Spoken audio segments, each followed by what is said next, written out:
Takže zdraví vás KCMT.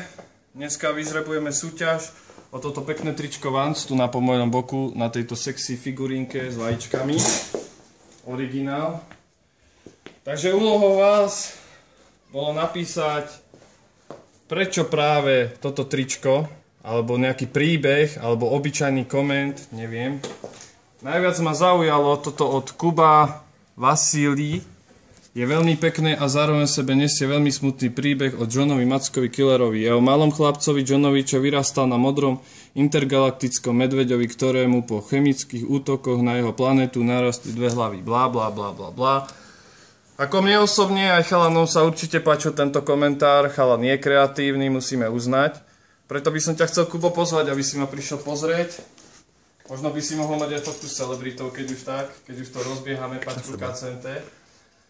A prezať si toto pekné tričko, akože osobne to je dosť taký príbeh. Lebo mu narastli dve hlavy. A ďalej by som vás chcel pozvať ešte na náš výpredaj, ktorý práve prebieha. Ešte len začína.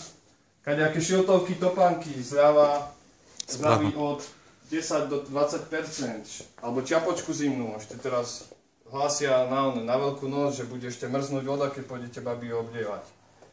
Takže ja by som vás rád videl tu na a zdravím vás a prajem vám pekný deň.